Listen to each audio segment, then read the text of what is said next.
سيدي يا حبيب الله. الحمد لله نحمده ونستعينه ونستغفره ونؤمن به ونتوكل عليه ونعوذ بالله من شرور أنفسنا ومن سيئات أعمالنا. من يهده الله فلا مضل له ومن يضلله فلا هادي له. ونشهد أن لا إله إلا الله وحده لا شريك له. ونشهد أن سيدنا ومولانا وحبيبنا وحبيب ربنا محمدا عبده ورسوله. أما بعد فأعوذ بالله من الشيطان الرجيم. بسم الله الرحمن الرحيم. يقولون لئن رجعنا إلى المدينة ليخرجن الأعز منها الأذل ولله العزة ولرسوله وللمؤمنين ولكن المنافقين لا يعلمون. صدق الله العلي العظيم وصدق رسوله النبي الأمي الكريم. إن الله وملائكته يصلون على النبي يا أيها الذين آمنوا صلوا عليه وسلموا تسليما. محبت کے ساتھ درود و سلام. الصلاۃ والسلام علیک یا سیدی یا رسول اللہ وعلی آلک و اصحابک یا سیدی یا حبیب اللہ. الصلاۃ والسلام علیک یا سیدی یا رسول اللہ وعلی آلک و اصحابک یا سیدی یا حبیب اللہ. حضرات محترم برادران اسلام، اللہ تعالیٰ کا لاکھ لاکھ شکر ہے جس کے فضل و کرم سے میں آپ سب اس جمعہ کی مبارک محفل میں حاضر ہیں. میری دعا ہے اللہ تعالیٰ ہم سب کی حاضری قبول فرمائے اور جو سنے سنائے اس پر ہم سب کو عمل کرنے کی توفیق عطا فرمائے. جیسا کہ جانتے ہیں کہ آج ہمارا جو اسلامی جو مہینے ہیں ان کا تو ایک اپنا حساب ہے. بہرحال یہ بھی سال کا اختتامی دن ہے. دعا کرتے ہیں اللہ تعالیٰ آنے والا سال جو ہے وہ باعث برکت بھی ہو، باعث رحمت بھی ہو اور اللہ تعالیٰ ہمارے لیے خیر و سلامتی پیدا فرمائے اور ہمارے ملک کو اللہ تعالیٰ سلامتی اور استحکام عطا فرمائے. یہی دعا کرنی چاہیے. آج کی رات بعض لوگ جو ہے وہ ایسے ہوتے ہیں جو چاہے اسلامی سال کا آغاز ہو چاہے یہ انگریزی جو ہے وہ سال کا آغاز ہو تو وہ ایسے ہی عیش و عشرت میں پتہ نہیں کیا ان کے ذہن میں آتا ہے. حالانکہ چاہیے تو یہ کہ اس جو پہلا دن ہوتا ہے نا بسم اللہ ٹھیک ہونی چاہیے بندے کی اور اس کو اللہ تعالیٰ کی یاد میں، اللہ تعالیٰ کے ذکر میں اور دعا کے ساتھ اس کا آغاز کرنا چاہیے. یا اللہ ہر آنے والا دن جو ہے وہ ہمارے لیے خیر اور دو دعائیں ضرور مانگا کریں. یا اللہ ہمارے ایمان کو سلامت رکھنا اور ہماری جان کو سلامت رکھنا، صحت اور تندرستی والی زندگی عطا فرمانا اور اپنی محبت بھی عطا فرمانا، اپنے محبوب کی، آپ کی اہل بیت، آپ کے صحابہ کرام، ہم اپنے بڑوں کا احترام ادب کرنے کی توفیق عطا فرمانا. تو اس چیز کے ساتھ اپنے ہر گھڑی آنے والی گھڑی کو یہ دعا کرنی چاہیے. تو اپنے رات کو آپ اگر اٹھنے کی اللہ تعالیٰ توفیق دے، اگر نہیں اٹھتے تو فجر کی نماز با جماعت پڑھ کے دعا کریں. تو یہ بندہ مومن جو ہر وقت اللہ تعالیٰ سے خیر مانگتا ہے. حضور کے ایک صحابی تھے، وہ ایک دفعہ دعا کر رہے تھے یا اللہ جو مصیبتیں بھیجنی ہیں مجھے دنیا میں مجھ پر بھیج دے اور آخرت میں مجھ سے سوال نہیں کرنا. تو حضور نے فرمایا یہ دعا کیا کرو، ربنا آتنا فی الدنیا حسنۃ وفی الآخرہ. یا اللہ ہماری دنیا بھی بہتر فرما اور ہماری آخرت بھی بہتر فرما. یہ زندگی بھی اللہ تعالیٰ نے ایک نعمت عطا فرمائی ہے نا. جو کچھ لے کے جانا ہے اگلی زندگی کے لیے وہ اسی بازار سے سودا لے کے جانا ہے. آگے تو بس دار الجزا ہے. تو اس چیز کی قدر کریں. یہ سمجھیں کہ ایک سال اور گزر گیا ہے، زندگی ایک سال اور کم ہو گئی ہے. تو اس چیز کی فکر کرنی چاہیے. فتنے ہیں، صبح فتنے، شام فتنے، رات فتنے. اپنے نماز، قرآن پاک اور اپنی اصلاح کی فکر کریں تو پھر انشاءاللہ اللہ تعالیٰ اپنی رحمت کے دروازے کھول دیتا ہے. اللہ تعالیٰ فرماتے ہیں والذین جاہدوا فینا لنہدینہم سبلنا. جو ہماری طرف آنے کی کوشش کرتا ہے ہم اس کے لیے اپنے راستے کھول دیتے ہیں. ہم تو مائل بکرم ہیں، کوئی سائل ہی نہیں، راہ دکھلائیں کسی کو راہ روی منزل ہی نہیں. اس لیے ہم کوشش ہی نہیں کرتے تو راہ کیسے ملے. جو کوشش کرتے ہیں وہ منزل کو پا جاتے ہیں. جو اپنا تعلق اللہ اس کے رسول سے جوڑ لیتے ہیں وہ اس دنیا میں فلاح پاتے ہیں اور اگلی دنیا میں بھی. تو ہمارا یہ سورہ المنافقون کا کچھ مضمون رہ گیا تھا. حاصل کلام 2-3 آیات ہیں دیکھیں جنہوں نے کمائیاں کرنی تھی انہوں نے کمائیاں کر لی، حضور کے صحابہ بن گئے، حضور کی اہل بیت اطہار، اور جو اللہ کے رسول نے فرمایا دل و جان سے اس کو قبول کیا، اس میں ذرا برابر کوتاہی نہیں کی، اس میں ذرا برابر کمی نہیں آنے دی۔ آج وہ دنیا میں بھی سرخرو ہو گئے۔ اللہ تعالیٰ نے فرمایا رضی اللہ عنہم ورضوا عنہ، کہ وہ رب سے راضی ہو گئے، اللہ ان سے راضی ہو گیا۔ دنیا میں اللہ تعالیٰ نے ان کو سرٹیفکیٹ دے دیا۔ لیکن جو دو چہرے والے تھے، جو منافق تھے، کہ سورہ منافقون ہی پڑھ رہے ہیں، تو وہ راندہ درگاہ ہو گئے، رہ گئے۔ اللہ تعالیٰ نے اپنے محبوب کو فرمایا ان کے لیے دعا بھی نہیں کرنی، ان کے لیے دعا بھی نہیں کرنی۔ تو نفاق جو ہے اتنی بری بیماری ہے، اتنی بری بیماری ہے کہ بندے کے ایمان کو کھا جاتی ہے، کھوکھلا کر دیتی ہے، اور نہ بندہ ادھر کا رہتا ہے نہ ادھر کا رہتا ہے۔ اس لیے ہم مسلمان ہیں، ہم اللہ تعالیٰ نے ہمیں اسلام کی نعمت عطا فرمائی ہے، تو ہمارا فرض یہ ہے کہ جو رستہ اللہ تعالیٰ نے ہمیں عطا فرمایا ہے اور جس نبی کے ساتھ ہمارا رشتہ بنایا ہے اس سے ہی اپنا رخ رکھیں، ادھر ہی اپنی توجہ رکھیں، ادھر ہی اپنے سلسلے کو رکھیں، اور اپنی نسل کو بھی اس طرف ڈھالنے کی کوشش کریں۔ تو اب کیا ہوا کہ عبداللہ بن ابی منافق جو ہے وہ رہ گیا۔ دو چار جو ان کی بیماریاں تھیں وہ قرآن پاک نے ذکر کی۔ آگے اللہ تعالیٰ نے ایک اور بیماری، ایک اور چیز ان کی ذکر کی، یقولون لئن رجعنا الى المدینہ لا یخرجن الاعز من الاذل۔ وہ منافق ایک دفعہ نا مکہ پاک گئے تو مکہ میں کھڑے ہو کر کہنے لگے یا اللہ جب ہم مدینہ میں جائیں نا تو مدینہ میں جو تیرے نزدیک عزت والا ہے اسے مدینہ میں رکھنا، اور جو عزت والا نہیں ہے اسے مدینہ سے نکال دینا۔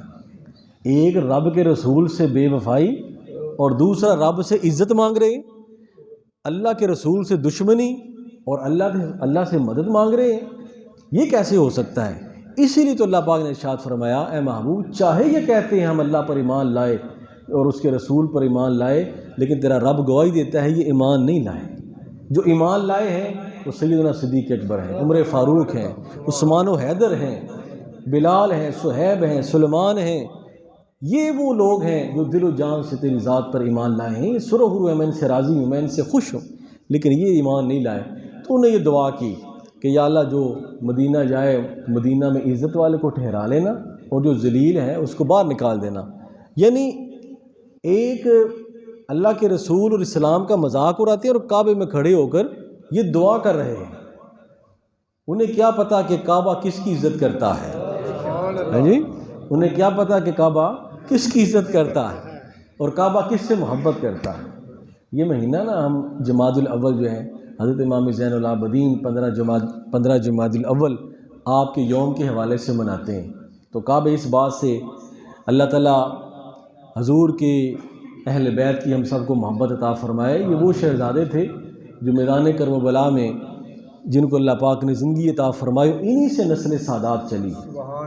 یزید نے تو ختم کرنا چاہنا کہ اب کوئی حضور کا خاندان کا فرد نہیں رہے گا، لیکن یہ رب کی کرنی ہے کہ اللہ تعالیٰ نے حضرت امام زین العابدین رضی اللہ تعالیٰ عنہ سے نسل رسول، نسل سادات کو آگے چلایا۔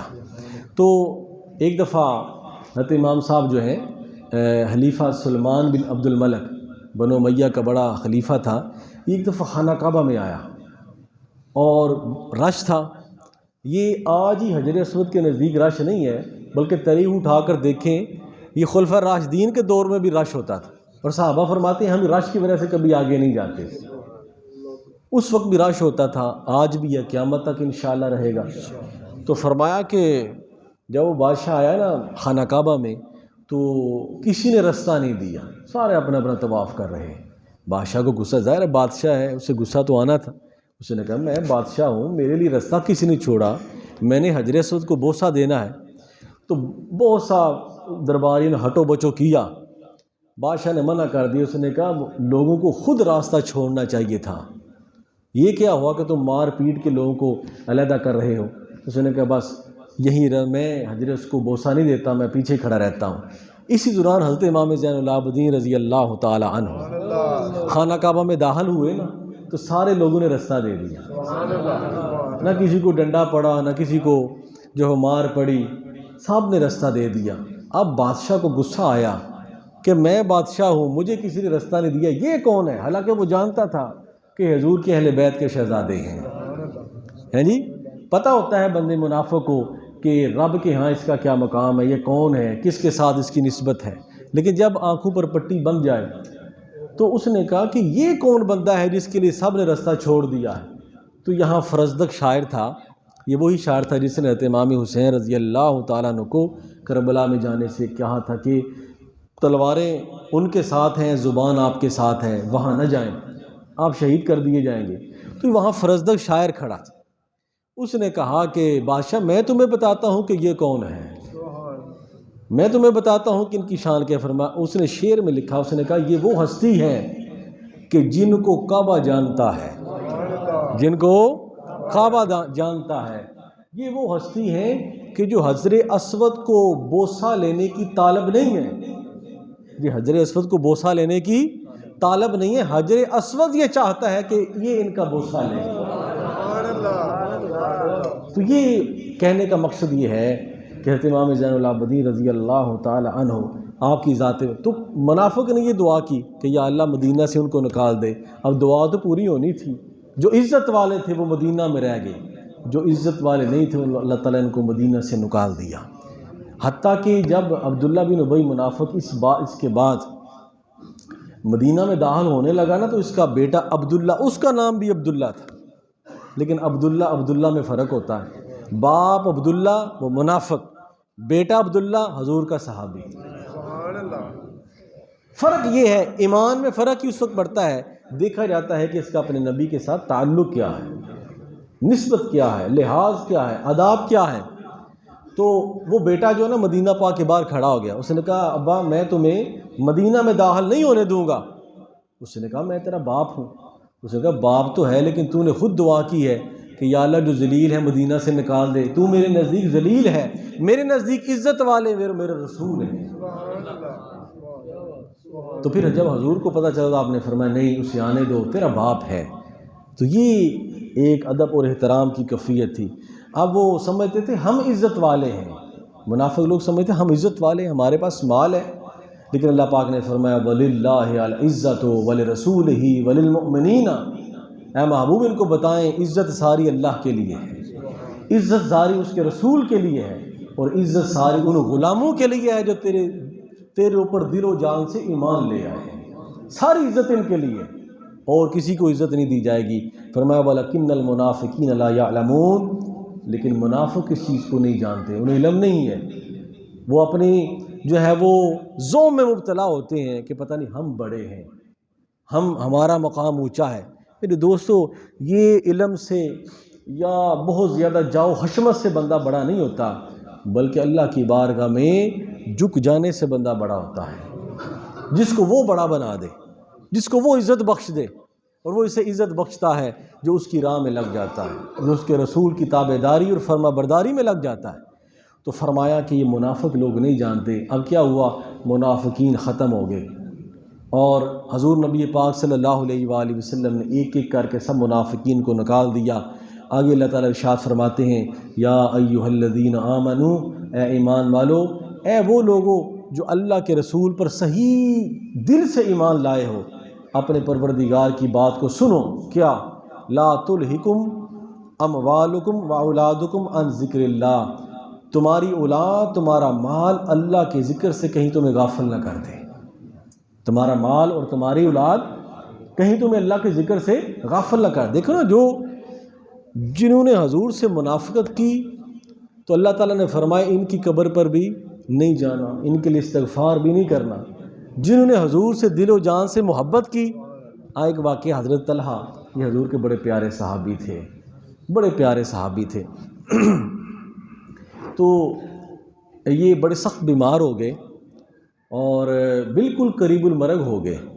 حضور چند دن پہلے ان کا پتہ لینے کے لیے آئے اور پھر واپس تشریف لے گئے۔ مدینہ پاک سے 5-6 کلومیٹر ان کا گھر تھا اور درمیان میں یہودی بستیاں تھیں۔ تو حضرت طلحہ جو ہے اس رات کافی بیمار ہوئے اور چند دن پہلے سرکار پتہ لے کر تشریف لے گئے مدینہ پاک میں۔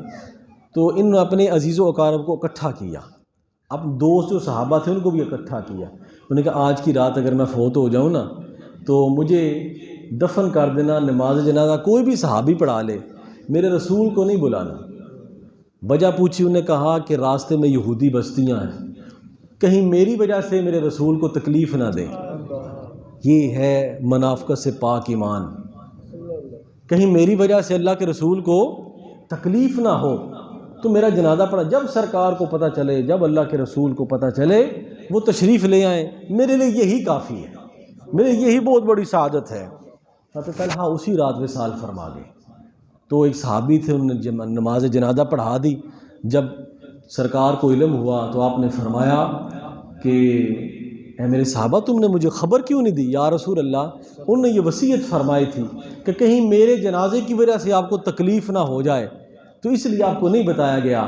آپ نے فرمایا چلو مجھے ان کی قبر پر لے چلو۔ وہاں منافقوں کی قبر پر منع کیا جا رہا ہے کہ آپ 100 بار بھی استغفار کریں گے تو رب ان کی بخشش نہیں کرے گا، رب ان کی بخشش، لیکن جو حضور کو جنہوں نے دل سے مانا ہے حضور ان کی قبروں پر خود جا رہے ہیں۔ فرمایا مجھے ان کے پاس جب لے گئے نا تو اللہ کے نبی نے پتہ کیا دعا فرمائی؟ سبحان اللہ، اس دعا کا لطف لیں اور اس چیز کا مزہ لیں کہ کس طرح اللہ کے رسول کے ساتھ جو محبت کرنے والے ہیں حضور ان کو صلہ کیا دیتے ہیں۔ تو آپ نے فرمایا یا اللہ جب طلحہ تو اس سے ملے نا تو اس حال میں ملے کہ تو اسے دیکھ کر مسکرائے، یہ تمہیں دیکھ کر مسکرائے۔ نعرہ تکبیر، نعرہ رسالت، نعرہ رسالت، نعرہ حیدری۔ یہ کیسا اجر ہے، یہ کیسی اللہ کے نبی نے جزا دی ہے، کیسا تحفہ عطا فرمایا ہے۔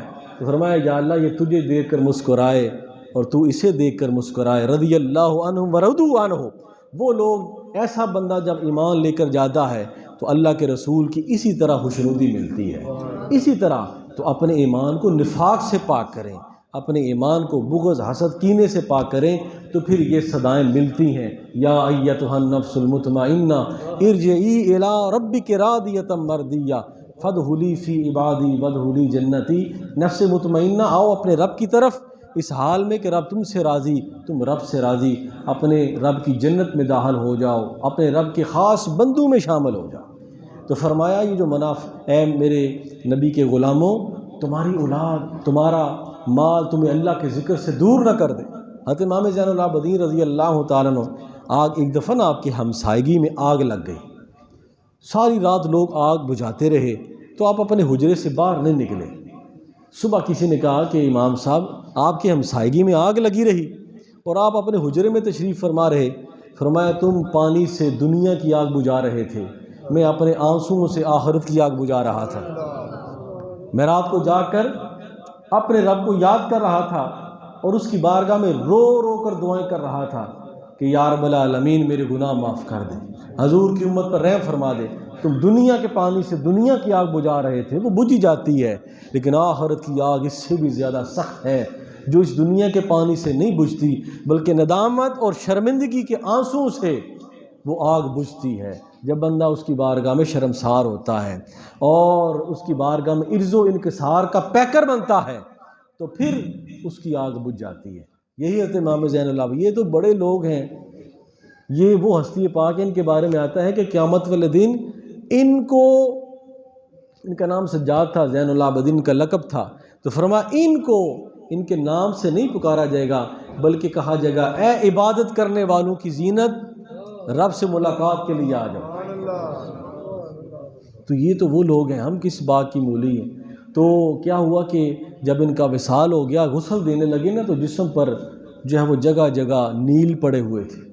تو جب پوچھا گیا تو خبر دی گئی کہ یہ رات کو نکل جاتے، جو گھر میں ہوتا اپنی کمر پر لاد کر جتنے بھی مدینہ پاک یا گرد و نواح کے غریب مسکین بیوائیں ہوتی جو کچھ گھر میں ہوتا تقسیم فرماتے۔ یہ اس سامان کے داغ ہیں، اس کے نیل ہیں جو راتوں کو اٹھا کر لوگوں میں تقسیم کیا کرتے تھے۔ تو فرمایا کہ نفاق سے پاک، اللہ کے ذکر سے تمہاری کوئی بھی چیز دور نہ کرے، چاہے کتنا بھی بڑا بزنس، کتنی بھی بڑی دولت ہے، ایک نہ ایک دن یہ ختم ہو جانا ہے جی، یہ ساری چیزیں ختم ہو جانی ہیں۔ منزل بندے کی قبر ہے، وہاں جانا ہے، تو جتنی بھی آپ کی مصروفیت ہے، جب بھی حی علی الصلاح حی علی الفلاح کی ہے، سب کچھ چھوڑ کر اللہ کی بارگاہ میں آ جائیں، نماز پڑھیں پھر چلے جائیں، پھر نماز کا وقت آئے پھر آ جائیں، تمہارے کام میں برکت ہوگی، تمہاری زندگی میں برکت ہوگی۔ حضرت ابو الحسن حضرت خواجہ حسن بصری رحمۃ اللہ تعالی علیہ ایک دفعہ نا اپنے شاگردوں کے ساتھ ایک قبر پر تشریف لے گئے، تو ایک شاگرد نے سوال کیا، اس نے کہا استاد جی اگر یہ مردہ زندہ ہو جائے اللہ کے حکم سے تو سب سے پہلا کام یہ کیا کرے گا؟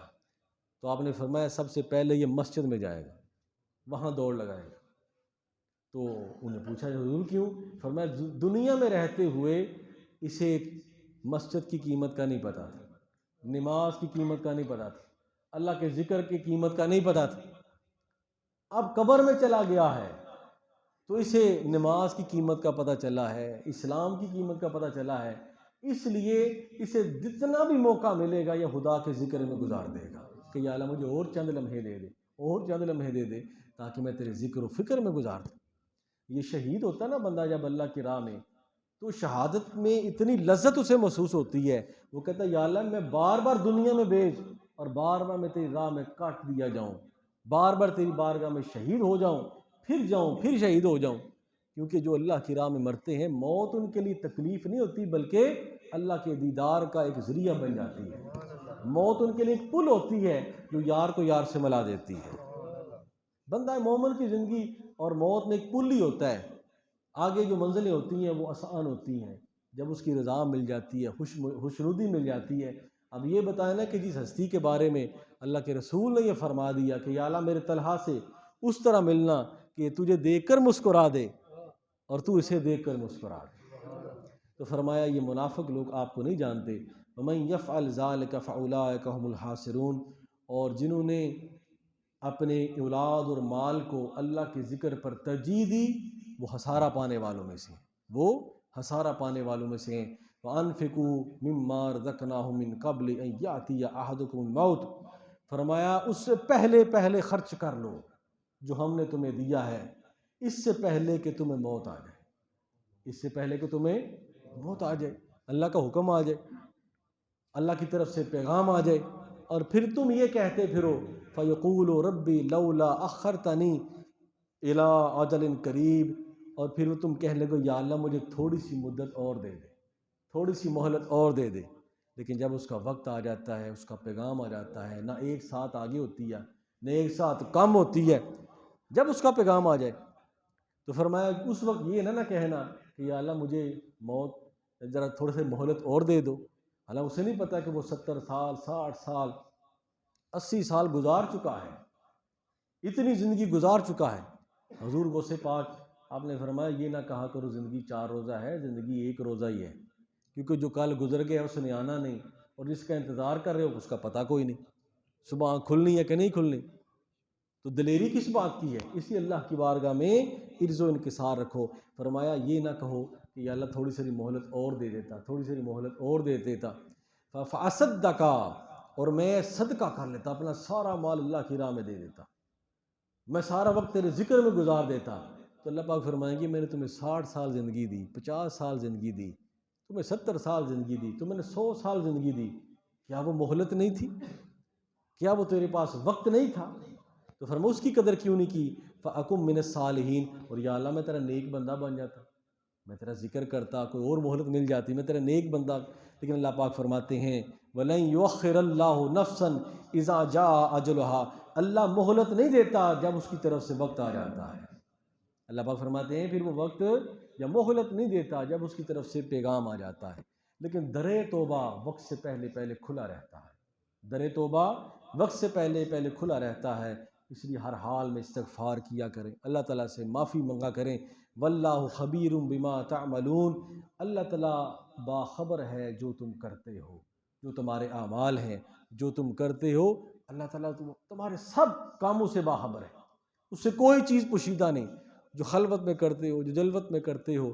یہ سیدنا صدیق اکبر رضی اللہ تعالیٰ ذات بابرکات جب اللہ تعالیٰ کی بارگاہ میں حاضر ہوتے تو کہتے یا اللہ میں گھاس ہوتا جس سے بکری کھا لیتی، اور بکری کے جو ہے وہ پیشاب کے ذریعے وہ نکل جاتی، جس سے کوئی حساب و کتاب ہی نہ ہوتا، جب عاجزی پہ آتے تو فرمایا یہ حال تھا بڑے بڑے کبار صحابہ اکرام جن کو جنت کی گارنٹیاں دے دی گئی تھی، لیکن اس کے باوجود جب وہ بندگی کے سٹیج پر ہوتے تو یہی کہتے یا اللہ ہم پیدا ہی نہ ہوئے تھے، یا رب اللہ ہم کچھ بھی نہیں کر سکے۔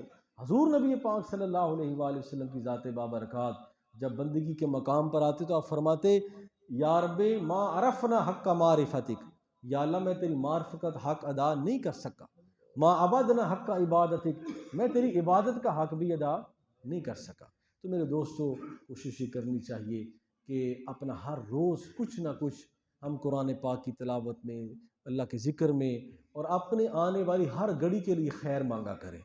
حضور کی ایک دعا ہے، یہ دعا آپ یاد بھی کریں، اللہم انا نسألک العفو والعافیہ فی الدین والدنیا والآخرہ، یا اللہ ہمیں دین دنیا آخرت میں خیر و عافیت عطا فرما۔ پھر اللہ تعالیٰ ہر چیز سے محفوظ رکھتے ہیں۔ اللہ تعالیٰ میری آپ سب کی حاضری قبول فرمائے اور ہمیں صحیح بندہ بننے کی توفیق عطا فرمائے۔ وما علینا الا البلاغ وآخر دعوانا الحمد للہ رب العالمین۔ سنتے ہیں